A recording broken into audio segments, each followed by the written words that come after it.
The moment I opened the door to my childhood home for the first time in 6 years, I found myself face to face with someone I had never intended to see again. Long time no see, you're still alive, oh. Reluctantly returning home at my mother's insistence, I found that Michael hadn't changed much. Sneering at me right beside Michael was my ex-wife, Laura, whose marriage hadn't lasted even a year. Behind the two of them, a small child peeked at us from the depths of the house, hiding in my mother's shadow. This 6 years passed by in a flash, but it was just long enough for me to try and forget the two who had deceived me. However, even after such a long time, seeing Michael and Laura again brought back the deep-seated hatred I had tucked away. I never wanted to see Michael and Laura's faces again from that day forward, and I had no intention of ever returning to this house.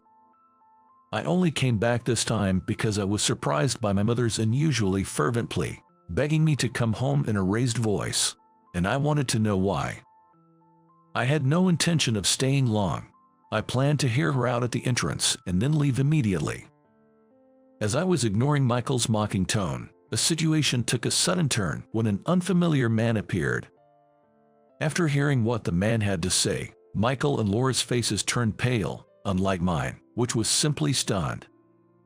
And so, the lives of all of us present in this family were greatly altered. My name is James. I'm 35 and already divorced. Despite this, I've always wanted to give back to my parents who raised me.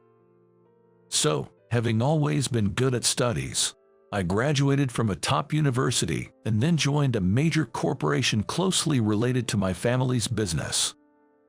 My family runs a small-town factory, but it possesses world-class technology as a subcontractor to major companies. My father, who has been running this factory for years, is someone I've always looked up to. I intended to take over the family business ever since I was young and studied management in college, but my father had other ideas.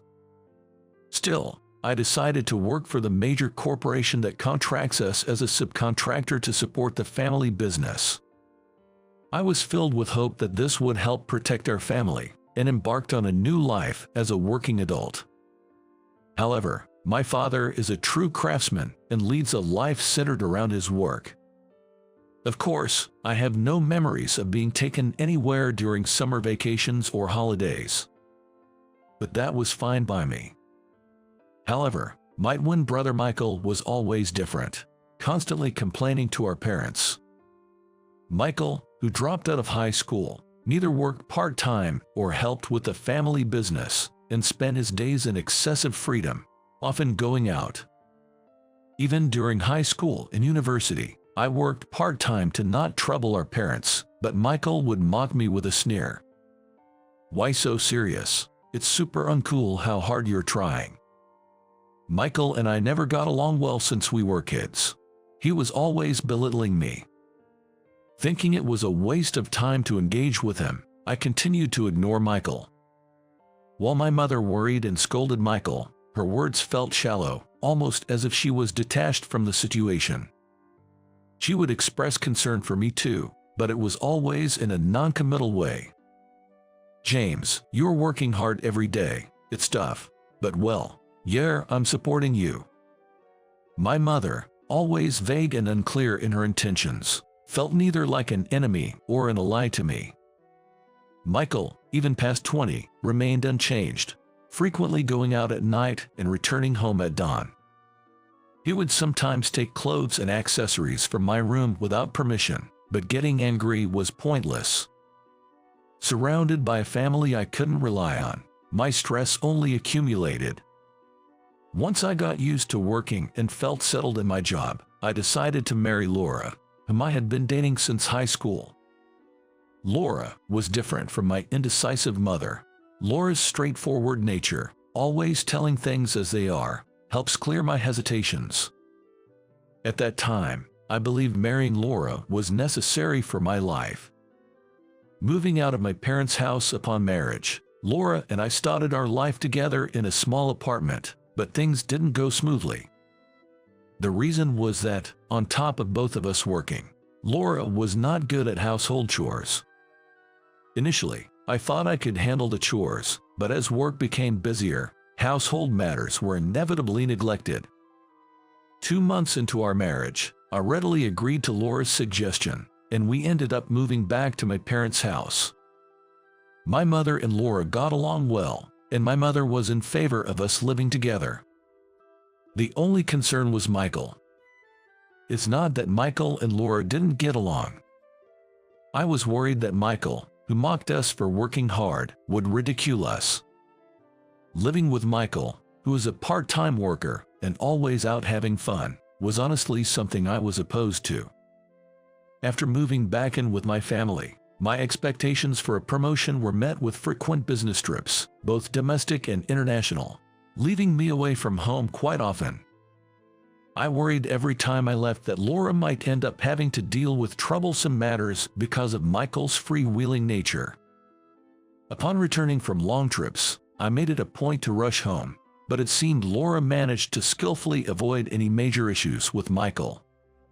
One day, after returning from a months-long overseas trip, I hurried home upon hearing that I was going to be transferred to the headquarters and even promoted. I thought Laura would be delighted, and with excitement, I opened the front door. Laura greeted me, but something felt off. "Is something wrong?" Yeah, I'll tell you later." Laura, unusually hesitant and seeming restless, laid out her words awkwardly. Hoping to cheer her up, I shared the news about my transfer. "Guess what? I've got some amazing news. I'll be working at the headquarters starting next week, less traveling, and I'm even getting promoted to assistant manager." I reached for Laura's hand to share the joy, but she coldly shrugged me off. Confused and anxious, I was blindsided by Laura's shocking revelation. "Actually, I'm pregnant, and the child is Michael's." I couldn't believe my ears and asked her to repeat herself, but Laura offered no further explanation. Then, despite it being early evening, Michael returned home drunk. Bro, you're back. Did you hear from Laura? Turns out something happened. It's hilarious." I couldn't see what was so funny. Michael, shoes scattered at the entrance, slung an arm around Laura and staggered into the house. Even pressing my mother for answers about their relationship only returned nonsensical responses. "It's wonderful to have a grandchild." Overwhelmed by a sense of something snapping within me, I immediately started to proceed for divorce. "I'll have a lawyer take care of the divorce." I silently packed my things and arranged for a move that very day. I announced my departure, but Michael, Laura, nor even my mother said anything. Disgusted with my hopeless family, I declared my disownment and left my childhood home behind. I rented an apartment near my workplace and threw myself into my job. Though I joined a company intending to prioritize deals with my family business, I was now swamped with unrelated tasks. But that was for the best. Dealing with my family's business under these circumstances would have likely led to a terrible outcome. 6 years flew by, and immersed in work, I managed to forget all about Michael and Laura. Then, out of the blue, my mother called. "James, it's been a while. I need you to come home right away. This is a once-in-a-lifetime request from me. Please, come back just this once." Pressured by my mother's rare assertiveness, I reluctantly decided to visit my family home. The divorce from Laura was finalized smoothly, but I never received any payments she owed me for her lavish spending during our marriage. Initially, I had my lawyer send reminders, but they were ignored without response. Perhaps they had no money, having had a child. I had given up on them for various reasons, and wanting no contact with Michael, I had tolerated the unpaid debts. Now, I had to face Michael and Laura for the first time in 6 years. As I neared my family home, my stomach twisted in knots.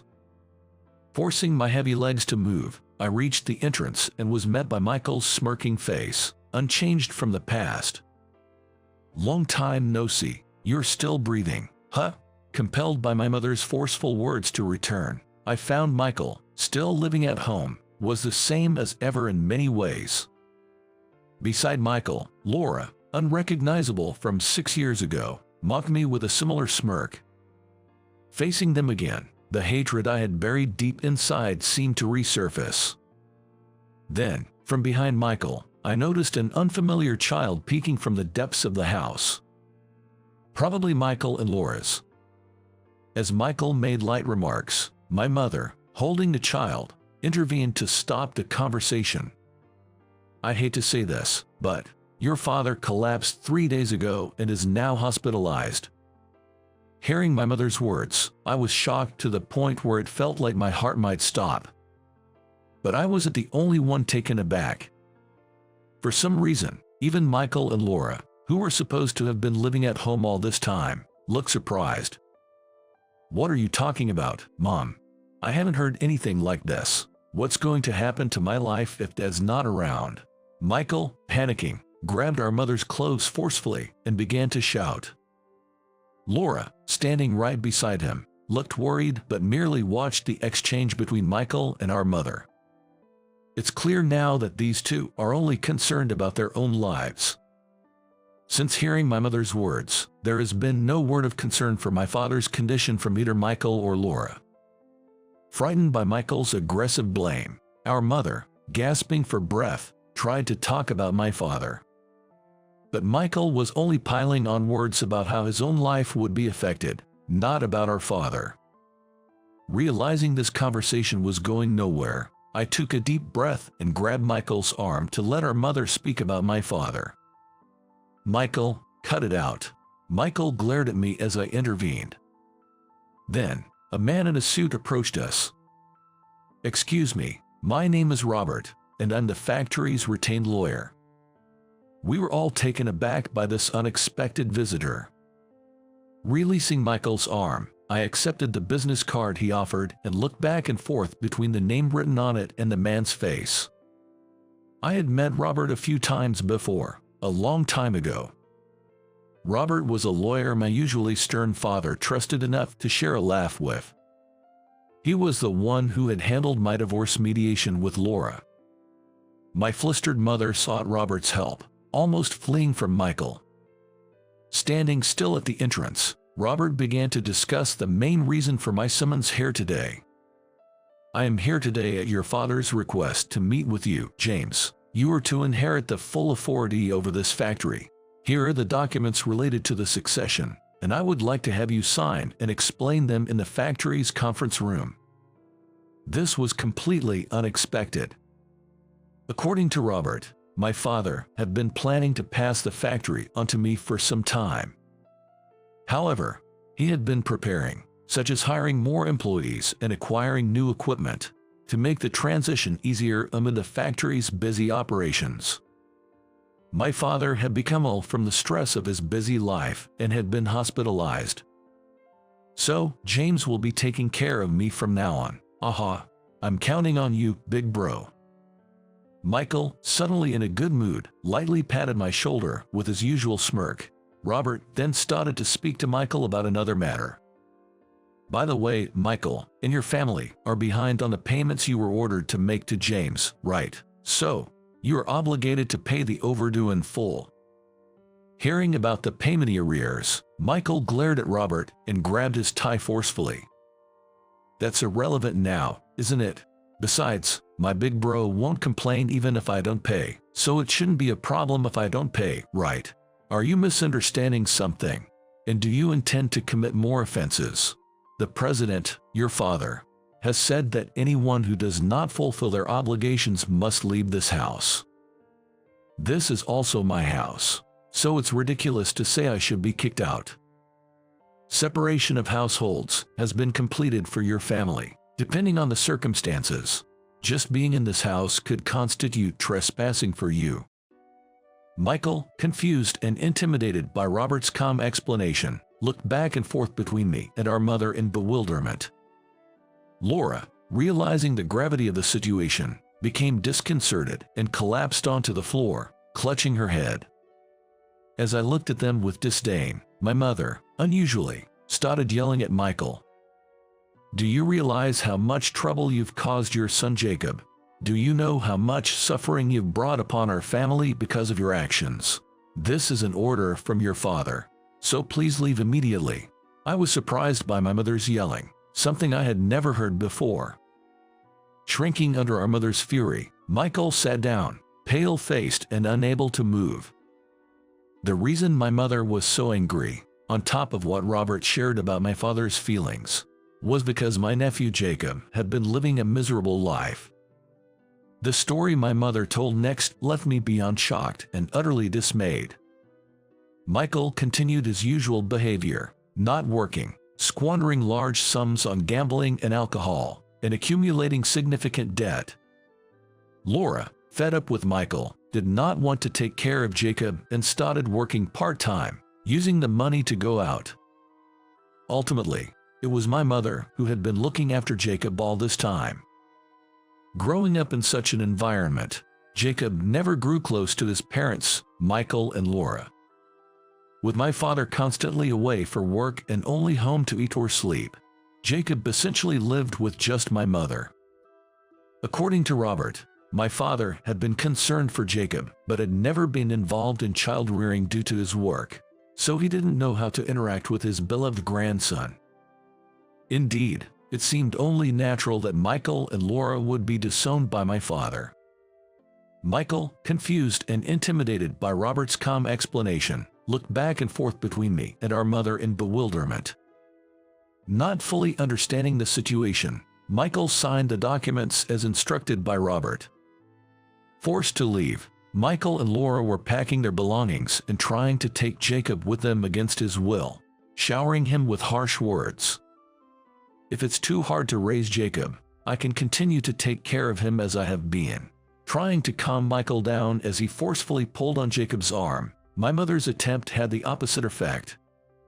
Michael glared at my mother with irritation, clicking his tongue. "Jacob is mine since I gave birth to him, so am his parent.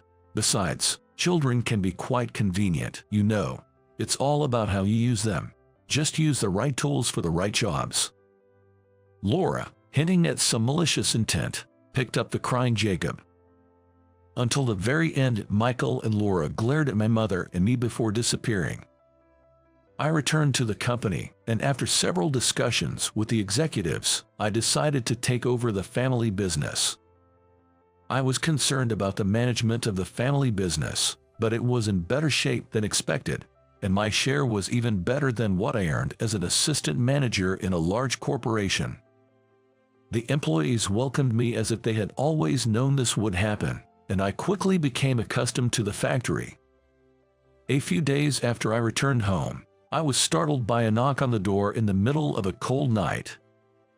Wondering who it could be at this hour, I opened the door to find Michael and Laura standing there. Shivering in the cold breeze, they apologized to me. "Please, bro, we have nothing left, no money, no place to stay. We're family, right? So you can let me back into the house, can't you?" Although Michael was apologizing, he still had that smug look on his face. Then, Laura suddenly stood up and pressed her body against my arm. "I can stay here too, right? After all, we used to be married." I sighed heavily at Laura's words. "Listen, you and I are nothing to each other anymore. You showing up now is nothing but a nuisance." Seeing my indifferent response, Michael stood up, kicked the door, and disappeared into the night. Laura hastily followed him. Just as I was about to close the door, thinking they were finally gone, I noticed someone small crouching in the shadow of the entrance. It was my nephew, Jacob. Jacob was shivering in the cold, dressed only in his underwear. It seemed Michael and Laura were incapable of properly raising him. In a rush, I brought Jacob inside, providing him with a warm meal and a bath. After warming up, Jacob ate the meal I provided, crying. Having just started dating Sophia, who was helping me communicate with the factory headquarters, I discussed adopting Jacob and proposed marriage to her. Sophia agreed without hesitation, expressing her anger towards Michael and Laura. According to Robert, Michael and Laura eventually divorced. Michael ended up on welfare, and there were inquiries about whether I, as a relative, could offer support, but I declined, citing our estrangement. After that, Laura kept coming to me, trying to reconcile multiple times. Laura was hardly recognizable from before, looking even more disheveled. When I informed her about my remarriage to Sophia, Laura hurled insults at me before leaving. After that, there was no further contact, and her whereabouts remained unknown. Jacob, now our adopted son, turned out to be exceptionally bright and hardworking, far from what you'd expect from Michael and Laura's child. His maturity often surprised Sophia and me. My father, having recovered and retired from work, doted on Jacob, showering him with love. Before we knew it, 30 years had passed since the ordeal with Michael. The factory has grown even larger, and now it has become a major corporation, rivaling the size of the large contracting company I used to work for. The company's performance has improved significantly, and the connections I and Sophia had from our time working there have served as a network, leading us to consider expanding overseas. Jacob grew into a fine adult, and Sophia and I lived happily.